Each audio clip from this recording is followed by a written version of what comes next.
Thank you so much, everybody, for joining. And as you start to trickle in, let me just go make sure that some of the awesome stuff is running in the background. Yes, it is. So, first things first, before we delve into anything, I always love to know where people are calling in from. We've got two very, very cool people joining us today. You probably recognize both of them, I would assume. If not, you know, after this, you're going to see their faces everywhere. They're going to haunt you across all of social media and in your dreams and online. But first things first, let us know in the chat where you're watching from. I am in Prague. What about you, Luca? Sicily. I was gonna say, I was like, whoa, someone else in Sicily, Luca. But no, it was you. Too So fast. nice in Sicily. And Leuven, also got Luca. yeah. That's probably not so surprising. An Italian also named Luca. Yeah, Ukraine, awesome. Portland. Hey, Sasha. Good to see you, buddy. Always nice to see recognizable names. Brian as well. It's like we've got the whole family here, guys. This is great. What about you, Casper? Where are you calling in from? From like Dark Brandenburg again. It's the Mm. the least sexy of the collection. The platform engineering capital of the world. The Yeah. highest percentage of HQ. yes, HQ. exactly. Yeah. Platform engineering HQ. Ooh, San Miguel de Querétaro in Mexico. Hopefully not too hot. Would love to be in Mexico right now. Probably a lot nicer than rainy Prague. But what are we talking about today, really? Some of you may not know, but at long last, we have the launch of Luca and Casper's book, which they have been working on pretty tirelessly, I would say, for the last 6 to 7 months or so. It feels like every time I was in the same room as you guys, you were arguing, I'll say debating, some screaming, a lot of shouting, and then, of course, hugs and beers at the end on this book.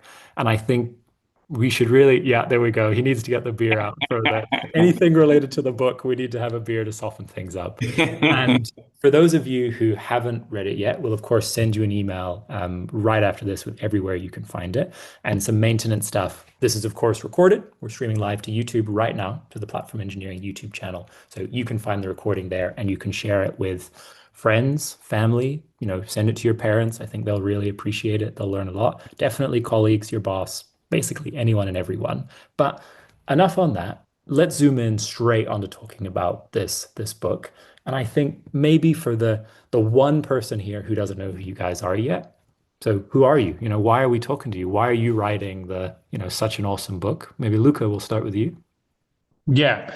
Well, so we are the platform engineering guys. But really, we've had the honor and the really like the lack of working with hundreds of enterprise platform teams, in some cases before they were called platform teams in the last decade, and really got to see their journey, their learnings, their challenges.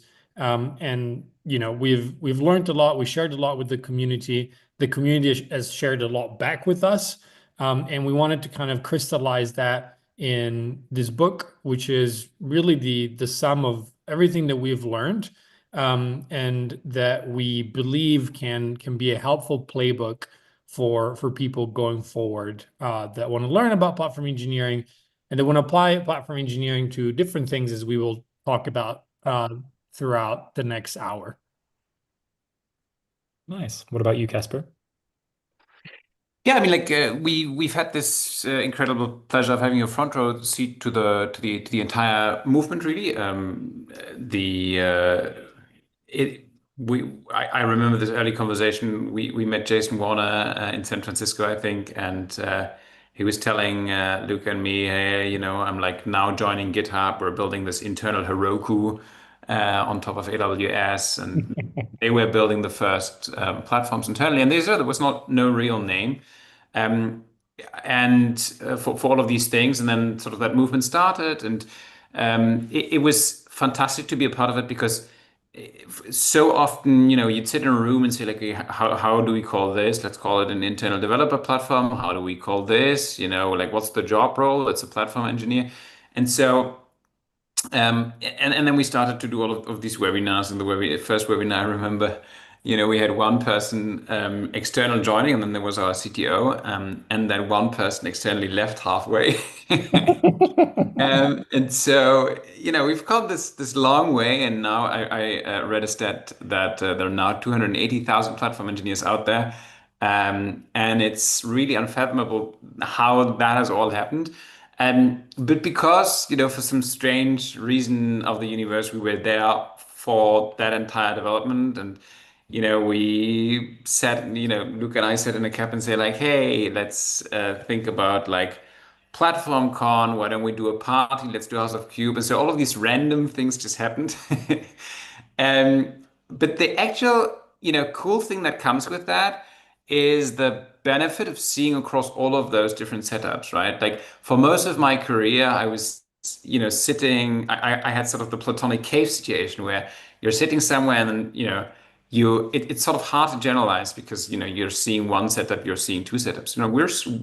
If we have a question, we can ask the community and like hundreds and thousands of people are answering and they tell us all of these amazing stories about the platforms they've built and the problems that they've had. And we're sort of a translator function, we're just taking in, all of the wisdom from everybody. And this is really, so the book is really sort of taking a step back, taking all of that collective wisdom and trying to shove it into concepts that are then easy to sort of explain to others. And that's really the goal. Like, can we take those learnings, generalize them and give them back so people can do useful stuff with it?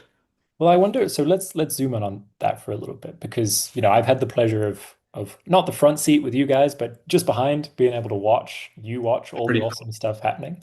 It was a little bit chiller back here, fortunately. It didn't have to be as manic. But, I know there's been conversations around writing a book for a very long time. And there was always a sense of, you know, being able to do white papers, focus on reference architectures, focus on some of these other kinds of materials. And I'm curious, so why now? What changed with wanting now to be able to condense stuff into a book? 30 million other platform engineering books have come out, some decent, some less so. And I'm curious then, so what was that change in the last 6 months that made you guys think, okay, now is the time? Like, is it the industry's more ready? Is it we think things have matured enough? I'm curious. Yeah, maybe I can take this. So I think it's more that first of all we had the time.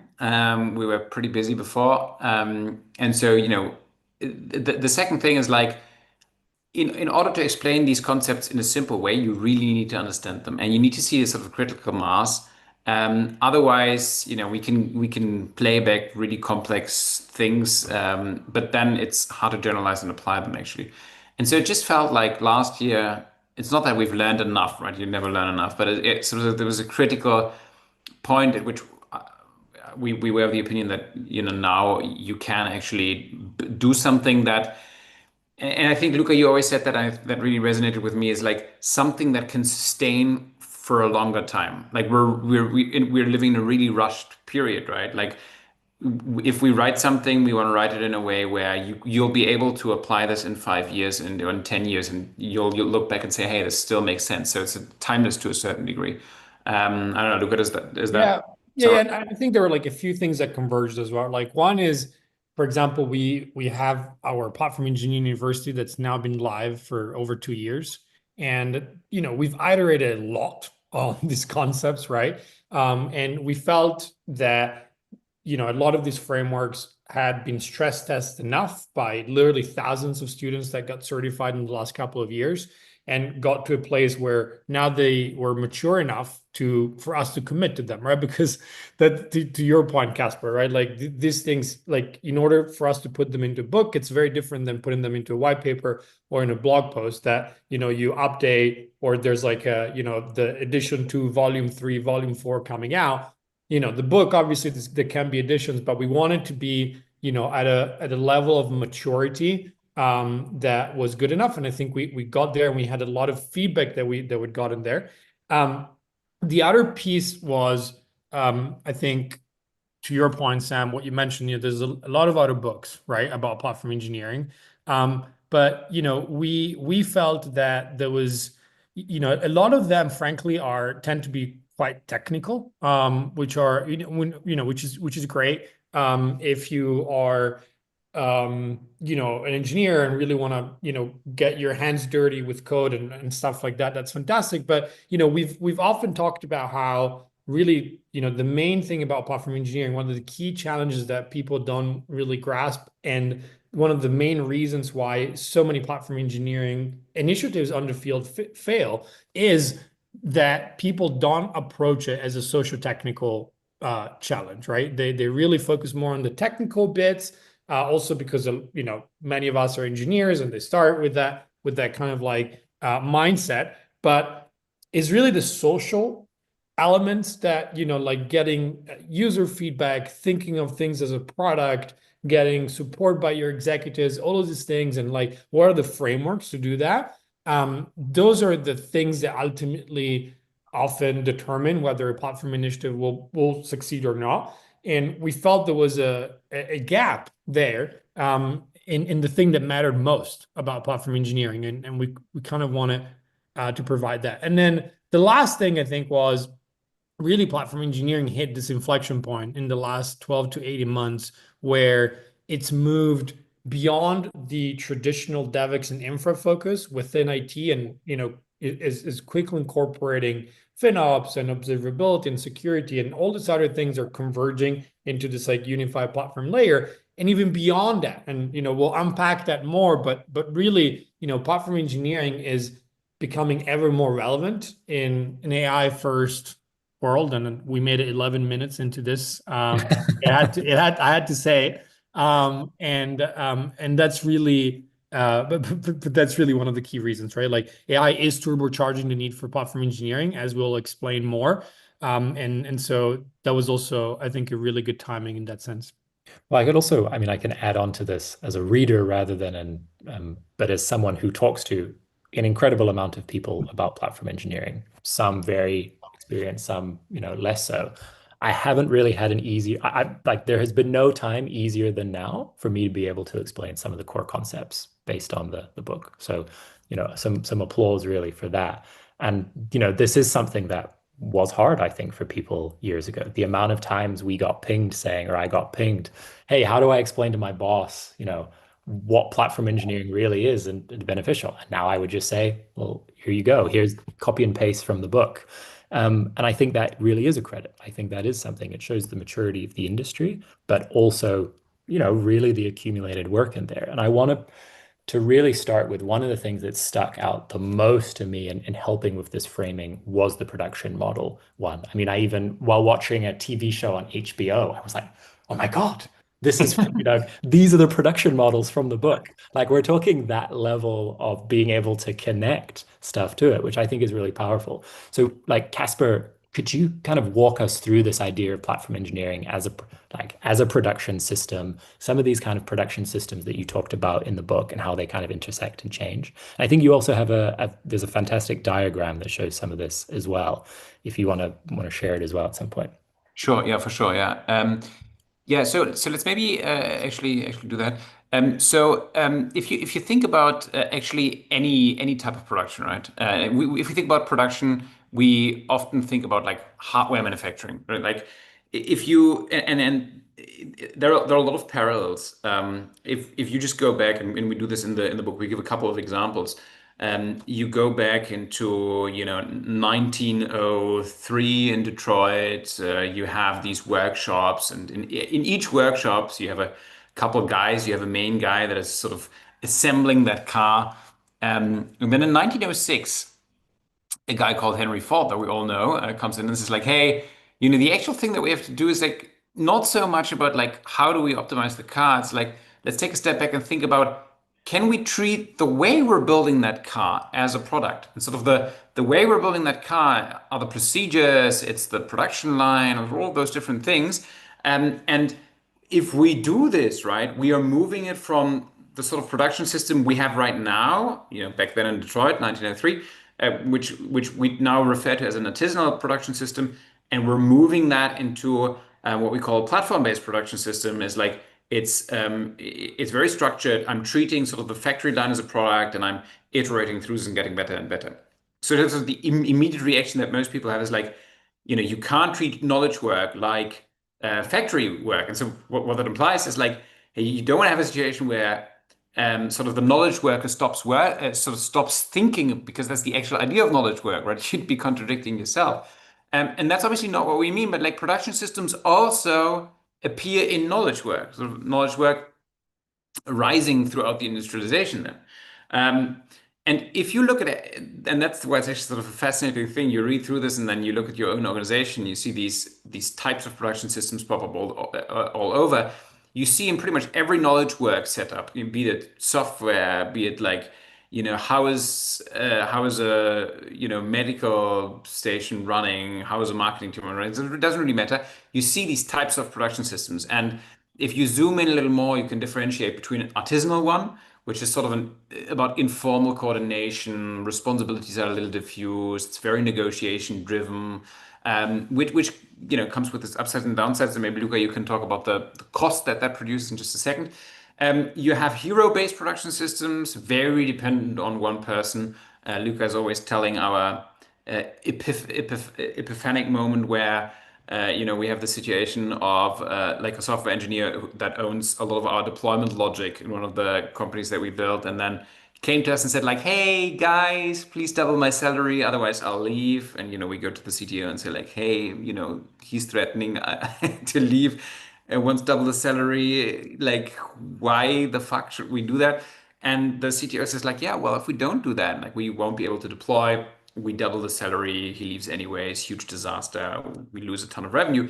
And that's sort of a hero-based production system, very concentrated expertise, critical knowledge, etc. And then you have bureaucratic, and I don't really need to describe that. If you've ever been to a government entity that's really optimizing towards security, you know what a bureaucratic production system is. And so that means there are production systems and knowledge work. Now, the idea of platform engineering is essentially a production system. Like if you sort of zoom out, that's what it is.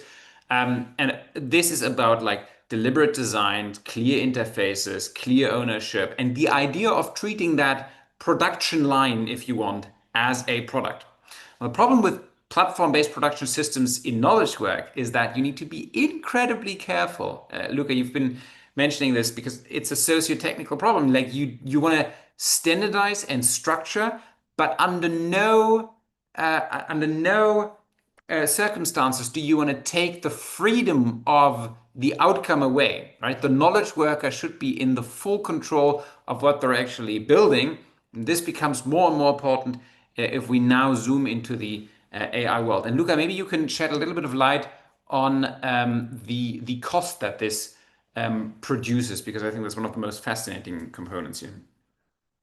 Yeah, absolutely. And just to maybe before that, double click on one thing that you said, right? Like the platform, like it's like an art, right? Like building a good platform, like because of the socio-technical element, because it's not just like technical and pure science, and you need to talk to the users and you need to figure out really what's the right interface, what's the right level of abstraction, right? Like we often talk about like you want to shield the user from the underlying complexity underneath the system, right? But ultimately, like how much do you expose? How much freedom do you give them? And like to Kaspar's point, right? Like you don't want to restrict them and make them feel like they're just this like, sort of like assembly line worker that's doing like very repetitive things, because otherwise you're missing the entire point of the knowledge worker and the creative bit. But at the same time, you have to remove you have to take some of the load, you have to take some of the work away.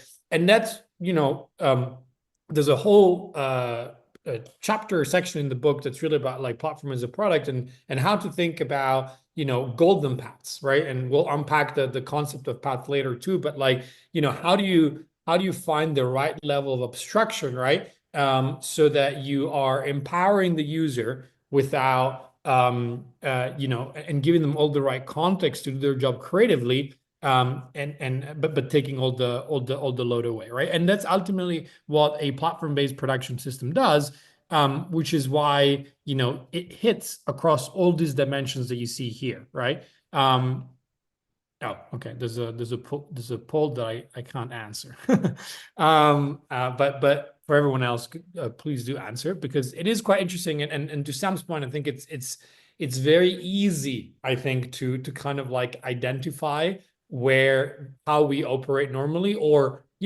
like what you see on a TV show or something like. But it's a very fun kind of like exercise to go through. But so if you then take those production systems and you map them on this like spider net that you see here, right? Obviously platform, checks top on everything because, we're the platform engineering guys and we'll tell you that. But to Kaspar's point, the interesting bit here is also the understanding what are the trade-offs of these other things, right? Like, so for example, if you're in a hero-based system, right? Like you'll be familiar with the concept of like the velocity can be higher, right? Like because it's like, oh, it's just me, I'm just gonna do it, whatever, right? But then of course, you also become this key person dependency, which is something that I think, especially in IT organizations, we see so often, right? We often talk about like shadow operations, which is like an euphemism to basically, actually mask this idea of hero-based production systems where you have, some usually like a more senior member of the team that essentially, raise their hand, steps up and says like, I'll do it. I'll take care of everything. If our central ops team and so on is too slammed, I'm basically going to be our own ops team and I'm just going to go ahead and do it. And, and obviously that kind of solves the problem in the short term, but then of course creates this huge dependency that essentially kills you when it comes to organizational learning, when it comes to maintenance efficiency, when it comes to, operational resiliency, right? Because again, you take that person away, like Kaspar was giving an example, and and everything else is gone, right? Similarly, if you think about the bureaucratic thing, that again, everybody that's been to the post office, or at least here in Italy, if you go to the post office, and maybe there's better post offices around the world, but I haven't seen one yet. You'll obviously everything is very, very predictable, and by the way, failing very predictably. And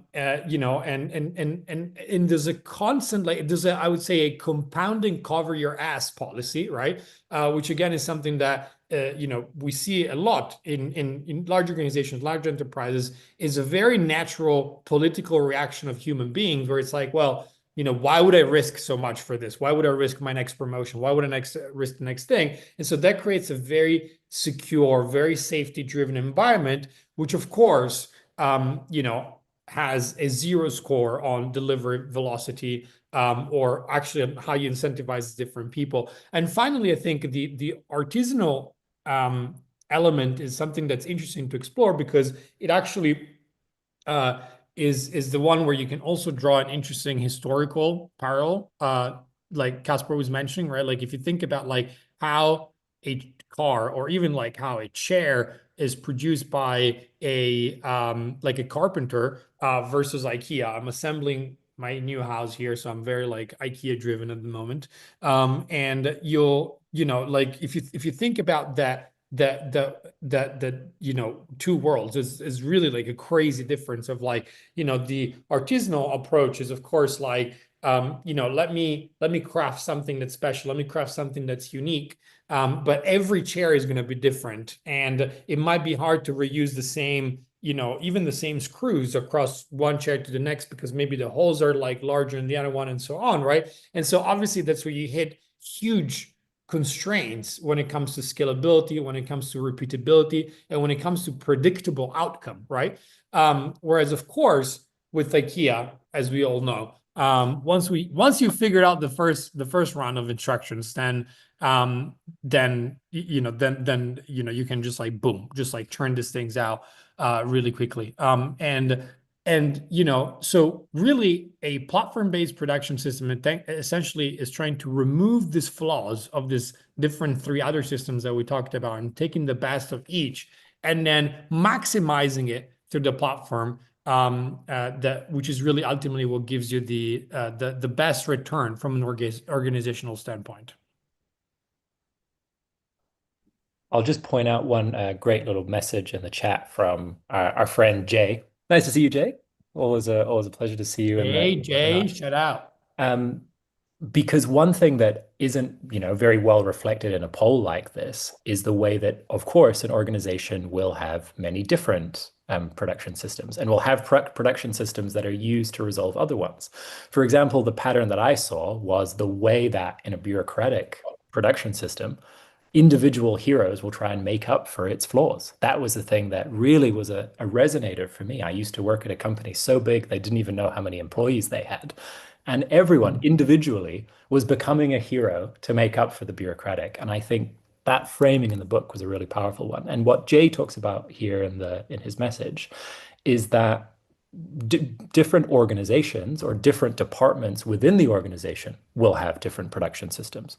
Of course, there are dev teams, which are very artisanal, very hero based. But when you talk about risk and governance and cyber, they're absolutely bureaucratic. And the hypothesis is that platform engineering is the answer to all these systems. I think we would agree with that statement for sure. We are the platform engineering guys, so no surprises there. But I think let's hop into like some of the specifics of what you talked about, Luca, when you mentioned paths. This is a word we've bandied around a little bit, and it might be not an entirely new. We've talked about the concept of golden paths, but in the book, you focused on this idea of paths specifically. And I'd love, Kaspar, you to kind of detail what we mean by that. Is this a new way of thinking to what people are used to, or is this an old model that you've kind of refined in a more understandable way? No, I think this is definitely so the molecular unit of the platform. So we've been spending an enormous amount of time of thinking about like if you take this to the boardroom, right, and you need to make this clear to your colleagues that don't know about platform engineering, and especially in the agentic era, and maybe we can cover this a little more later, we will need to essentially enable agents to navigate our different states, and we need to sort of plan how to do this. So we believe that we need a common nomenclature to take a step back and think about the platform. Now, the platform, I think that's so important, is not an interface you can look at. It's like that's sort of the impulse that especially management always has, like give me something that I can see and give me something that I can touch, and that's to a degree not going to happen in a platform because Jay, you're absolutely correct. There are different ways of looking at it from the lens of the security team, the lens of the different users, the admins. But it was sort of if you're doing your job well, what you're actually doing is you're observing the users taking certain paths over and over again. And one of the key pictures that I always have in my head, and we have that in the book, is sort of a photograph of a sort of the square of a university, and you see the grass, and you zoom out, and you see that by the students walking those different connections that they're taking every day, they're actually paving the path.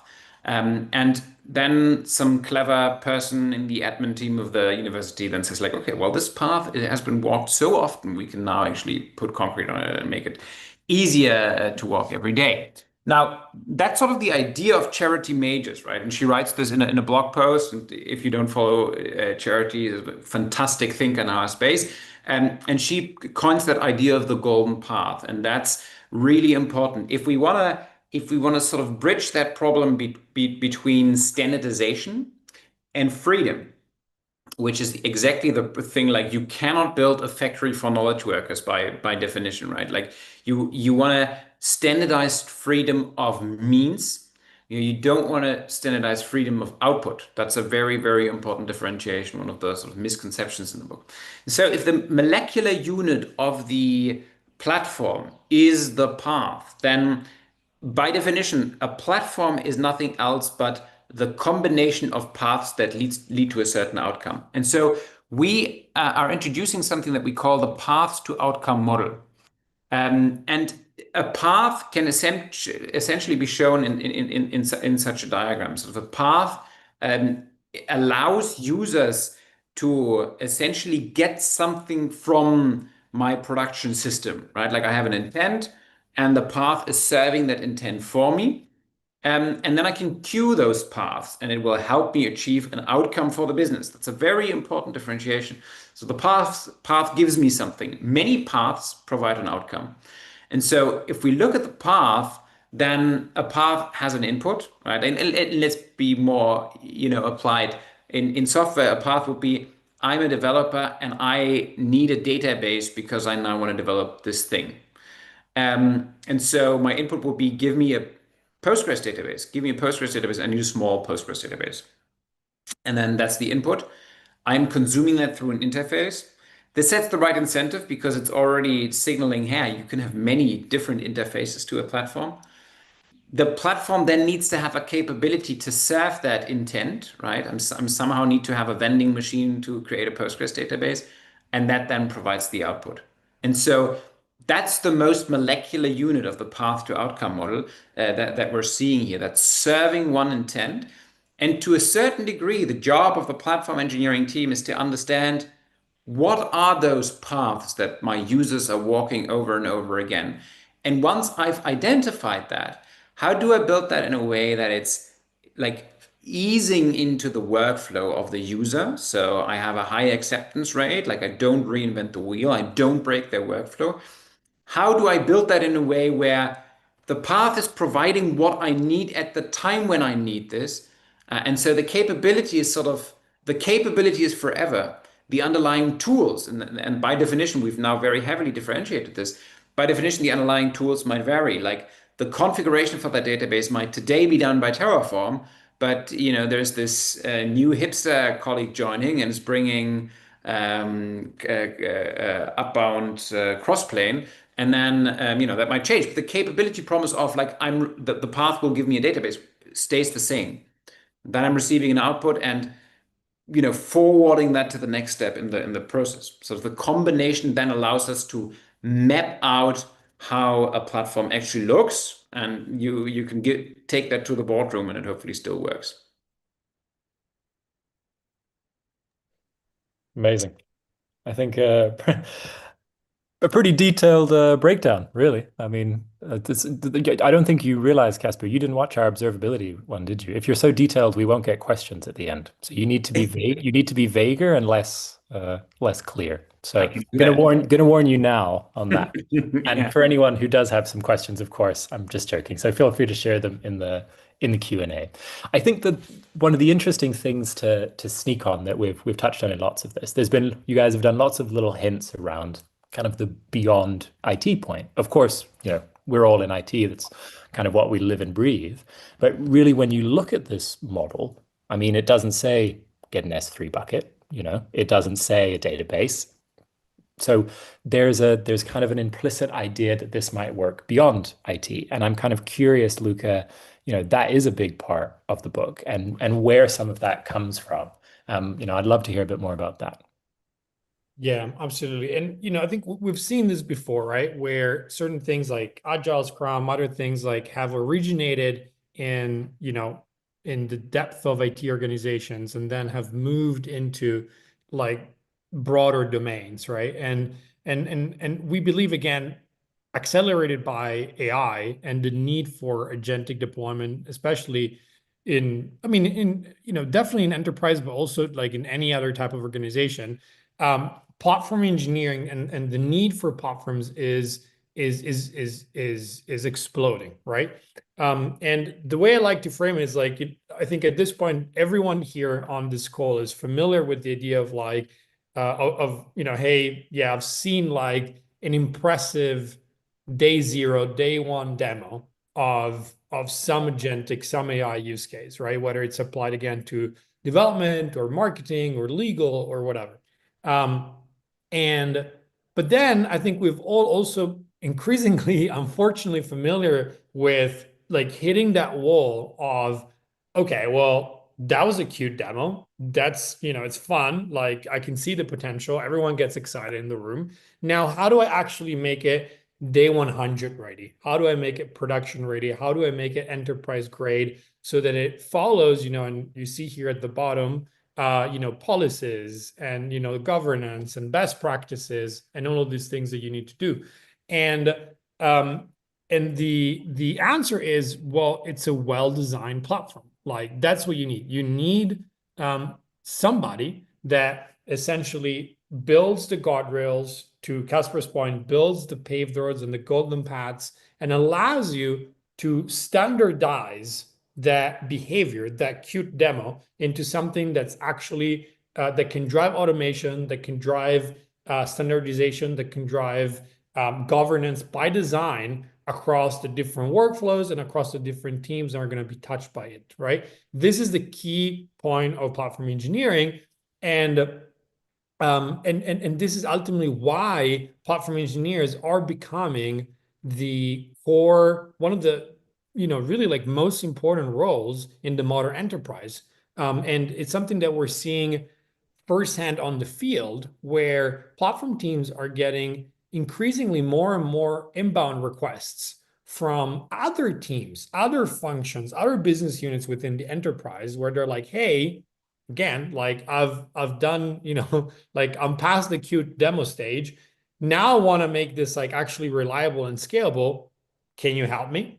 Right. And so we're seeing platform teams shouldering more and more responsibilities, because ultimately the agentic infrastructure and the platform thinking, the supports all of these agentic use cases in the enterprise is the same, right? And it has to be built, maintained, and iterated upon by the platform team. And that's why platform teams are I think really becoming key in the enterprise. But even beyond the enterprise, and then I'll let you, Kaspar, dip, maybe like double click on the path to outcome here and what it means in this case. But even beyond the enterprise, like, I remember when people used to ask us, like, 4, 5, 6 years ago, like, hey, like, at what point should I consider having a platform team? And I saw somebody here in the chat saying that your platform team with 2. Congrats, you're a hero. But there's always that kind of like org size question of like, oh, at some point, right? Like you have like increasing economies of scale, and at some point it really kicks in, and you have justified budget for a platform team and so on. And obviously, the bigger you are, the more that's needed, and the more benefits you can get from that. But I think, again, in an agentic first world that we're going into, that line is also blurring to an extent where I'm not even sure it exists anymore, right? You already, if you are like 5 people, 10 people, right? But you're really kind of like agentic enabled, right? And you have, let's say, 20, 30, 50, 100 like agentic workflows that are running one way or the other for each of you. Well, you multiply that and you're already hitting that, like, low hundreds users essentially, or independent actors, or cross-dependent actors as well, within your organization. They are doing different things and they're interacting, they're overlapping, and so on. And again, the moment you hit that, it's already the moment that, like, if you don't have a platform, you'll see it. I'm sure, some of us here in the room will be familiar with like the mess that quickly creates, because all of a sudden you have like 10 skills in your Claude instance. They're all sort of doing similar things, right? But they're not unified, and they're not, following all best practices and so on, right? And so the same thing that we have seen with internal developer platforms really applies, where you want to have a unified kind of layer that takes care of all of these things, that streamlines all these things, and really drives standardization. And so this is why we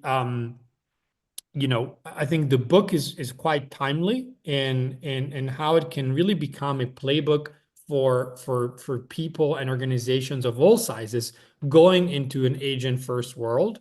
And this is also, by the way, why we announced a month ago that we're hosting Agentic Con, together with Platform Con in San Francisco next February, because we wanted to create a space for platform engineers, not just to talk to other platform engineers and really focus on agentic development platforms, which is what Platform Con is about, but also for platform engineers to meet other domain experts and other functions within the enterprise who increasingly need their support to really figure out what this agentic X platforms look like, right? So going beyond agentic development platforms, but also agentic marketing platforms, agentic legal platforms, and so on. And all of that relies on the same underlying agent infrastructure that's increasingly built and maintained by platform teams. And we think that's really exciting for the community and broadly for the market.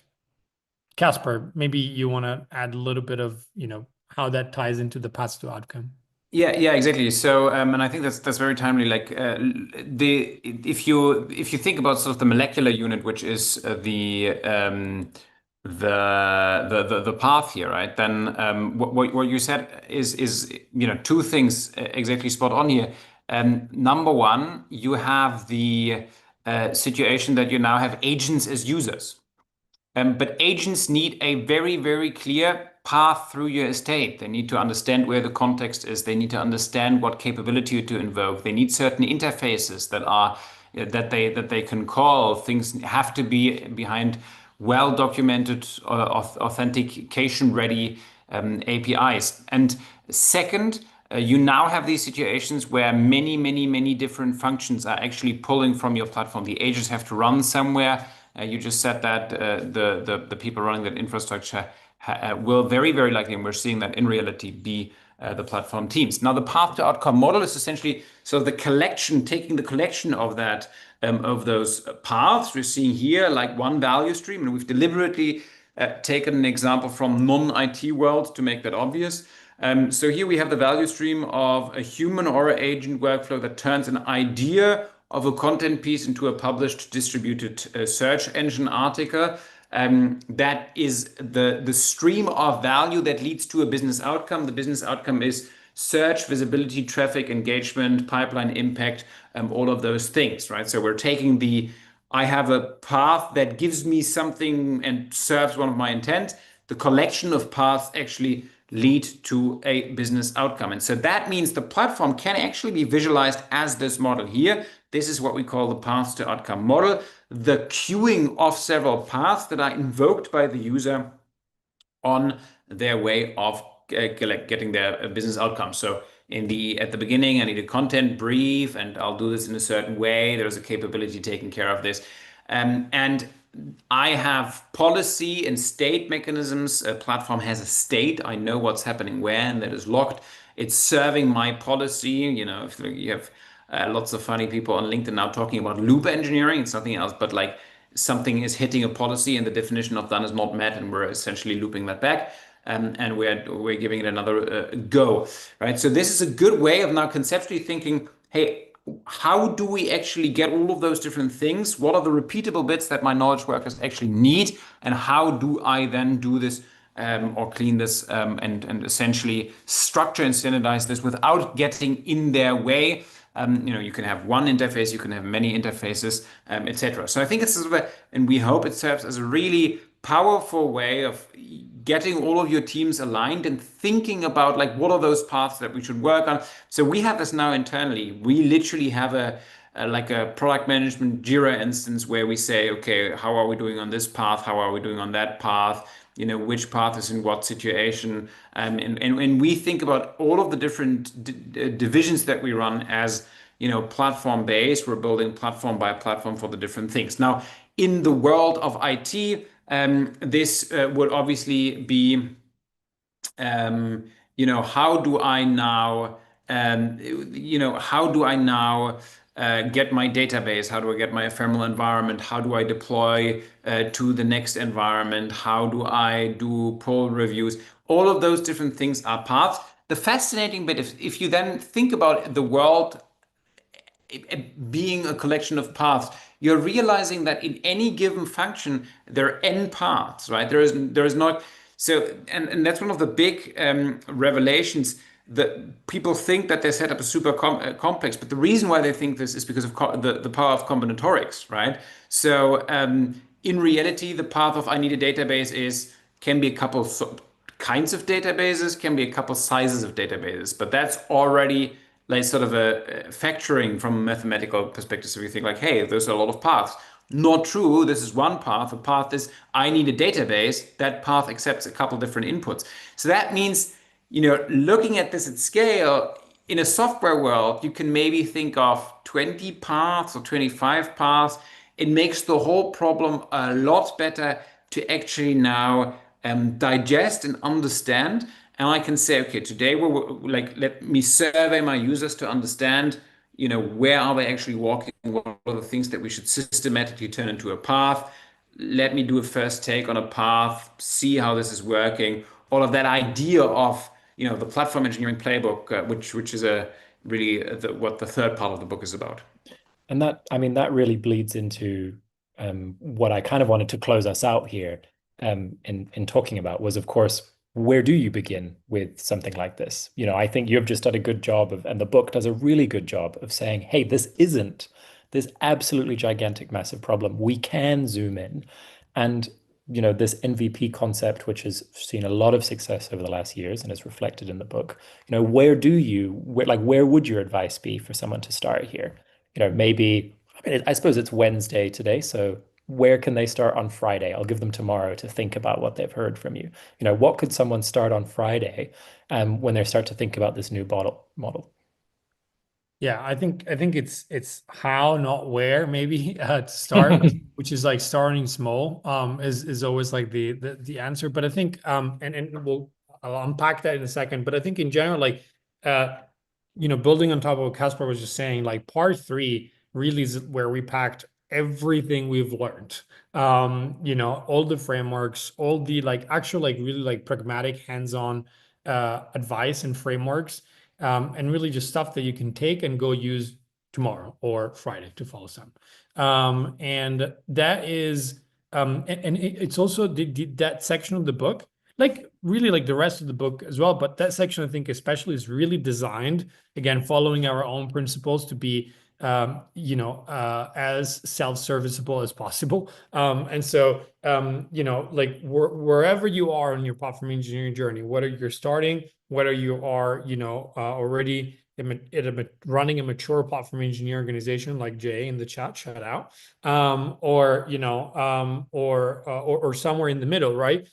You can this book is for you, right? So you can go and figure out, okay, like where do I start? You can start with the minimum viable platform, right? Like this is like one of the key frameworks that we have refined over time to really help people ask why as many times as possible and trim down so that you really get to like what's actually essential and what's actually necessary, which is always like way less than you originally think it is. And then, so what's the subset of applications if we stay in IT? What's the subset of dependencies, of databases, of, whatever that you need to get started? And what is the first team? What is the first set of users that you're going to pilot this with, right? Like, don't overcomplicate it. Don't think about all the potential, like, security edge cases. Like, this is where these things go to die and get stuck, right? And so really like start small, iterate, talk to your users, right? And then we really, there's I think like 80 pages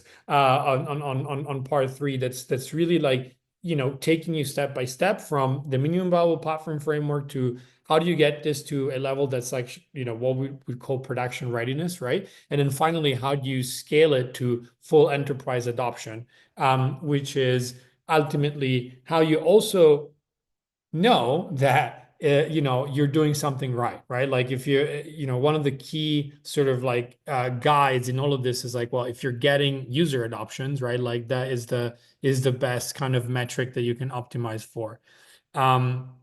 So yeah, I think part three is really designed for that. And in all of this, by the way, I just want to mention like again, staying true to these principles, we'd love your feedback, right? Like this is like edition one, and we put a lot of work into this, but we'd love to anything that any stories that you can share that are based off of these things. We put a lot of personal stuff in there, but it'd be great to get to hear from all of you, like what what resonated, what didn't, what can we do better, and keep growing on the journey together.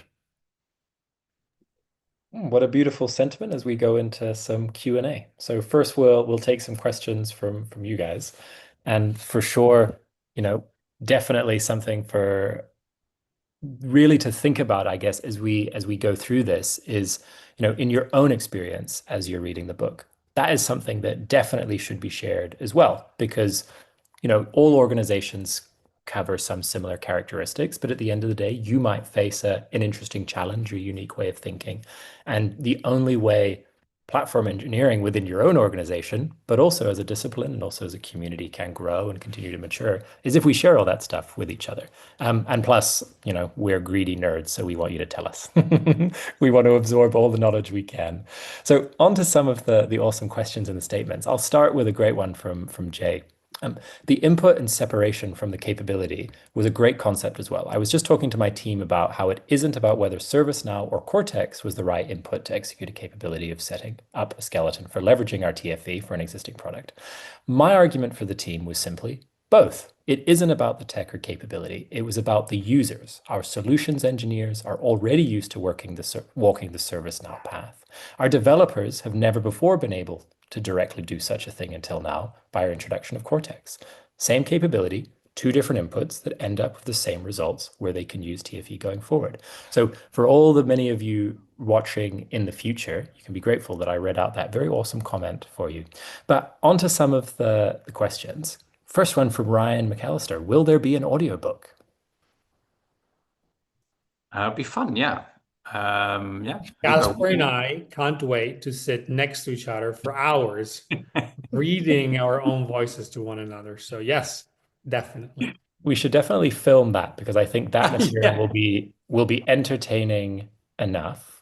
Will be entertaining enough for everyone. So you get some great social media content on that. Then if we look for, so lots of great points, I think, as I criticized Kaspar, the more clear you are, the less questions you get. So we'll give it a few minutes for any questions that might trickle in. But I think as we wait for that, I'm curious, Luca, Kaspar, what was something that surprised you as you were working on this? Kaspar, you go first. Well, I think so first of all, it's hard to write like a book. It's like damn hard.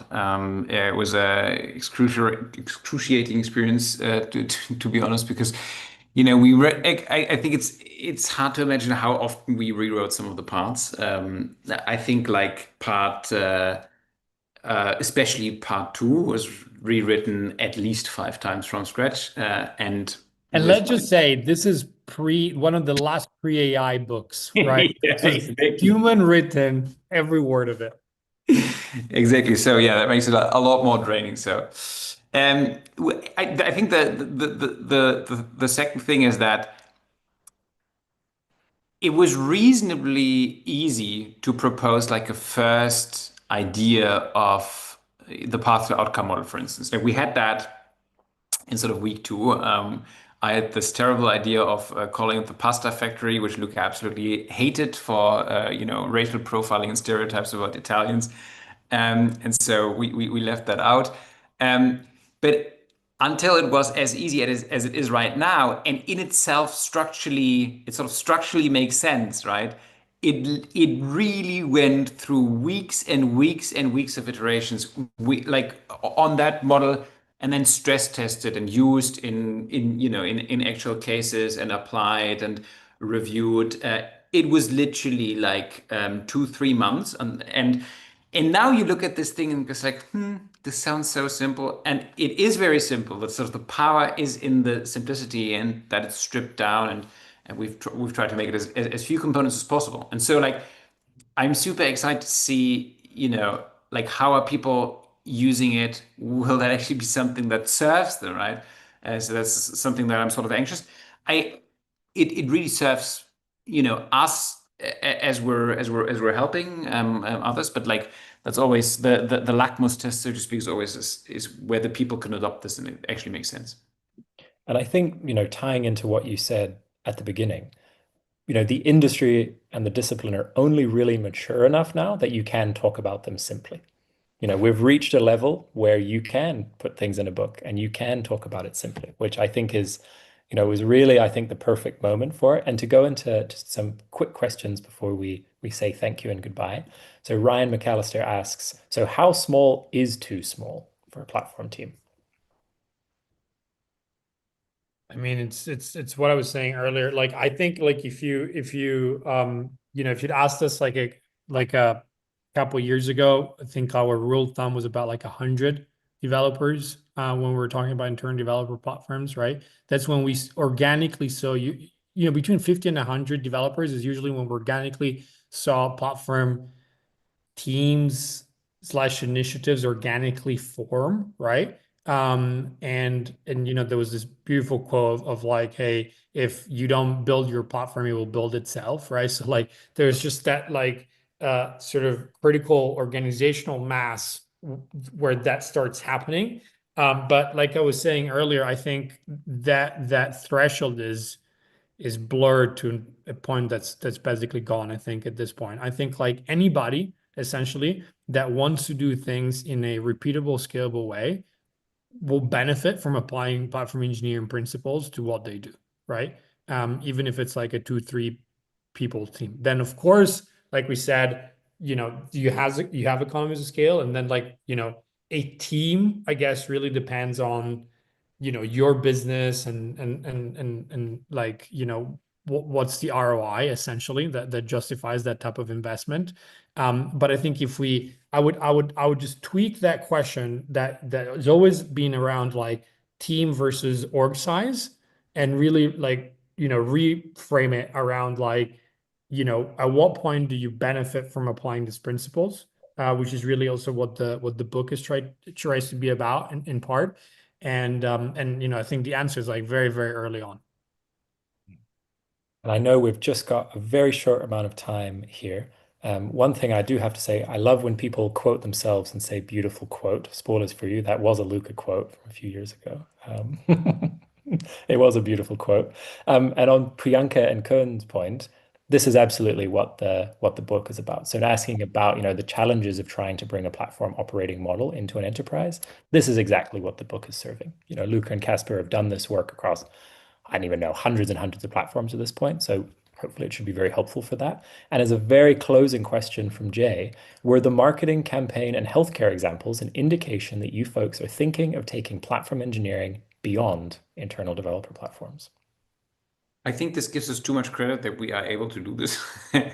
Like it's like saying,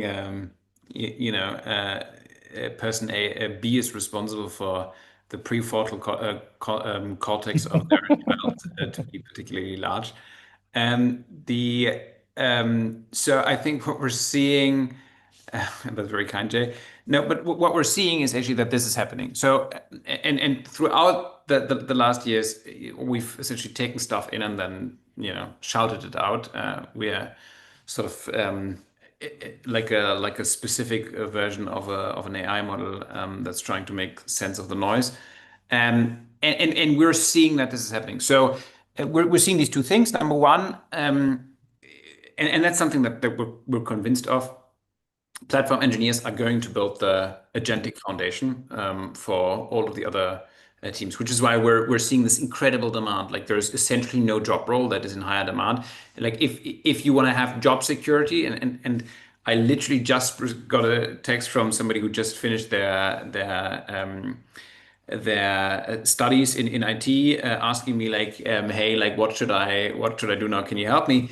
Like my number one advice is the thing that will be 100% secure is platform product management, to give you an example, or really anything related to platform engineering, because that's a capability we'll need so much as we're sort of starting to agentify the world. Number two, we have sort of scanning mechanisms for the web to not only listen to what the community is saying, but sort of get a pretty good sense of what globally happens and is debated. And there you can consistently see legal platform engineers are starting to build agentic legal platforms.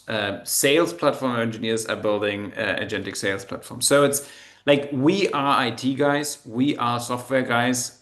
You could see at this year's PlatformCon that it was all about agentic development platforms. Our sort of core focus will remain IT and engineering, but we have to, be dealing responsibly with the fact that this is going pretty mainstream now. Thank you for that. And with that, I know there's a few questions here that we weren't able to get to, so sorry about that. But Luca and Kaspar are both active on LinkedIn and in the platform engineering community Slack, so feel free to reach out. Luca, Kaspar, huge thank you. This was awesome. everyone, I've just shared the link for the book. I would heavily recommend it, giving a read. Kaspar is very humble in his talking about it, but I'm the hype man and I can tell you it's a banger. So